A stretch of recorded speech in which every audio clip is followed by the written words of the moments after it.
মিতা, তুমি কোথা থেকে বলছো? সম্পূর্ণ পরিচয় বলো। মিতা সিংহ, মুর্শিদাবাদ থেকে বলছি শাস্ত্রীজি। হ্যাঁ, ঠিক আছে মিতা।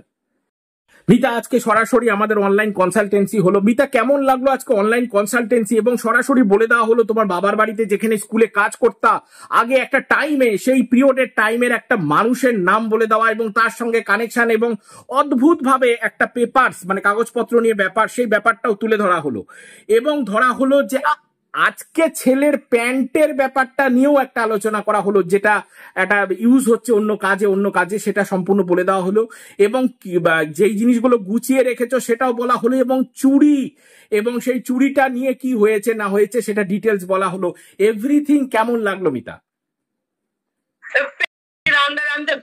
গেছিলাম, মানে পুরো ডিটেলস সবকিছু আমি বলতে না বলতে শাস্ত্রীজি সব খুলে বার করেছে যে হ্যাঁ এই সমস্ত করে দিব। ঠিক ঠিক ঠিক ঠিক। মিতা, তুমি সম্পূর্ণ স্যাটিসফাই তো মিতা? 100% স্যাটিসফাইড, প্রত্যেকবারই স্যাটিসফাইড হই। আর যখনই সমস্যায় পড়ি শাস্ত্রীজির কাছে হয় কাঁদতে কাঁদতে আসি, না হয় হাসতে হাসতে আসি। ঠিক ঠিক ঠিক ঠিক। থ্যাংক ইউ মিতা, ভালো থাকো, আনন্দে থাকো এবং সুখে থাকো। জয় মা।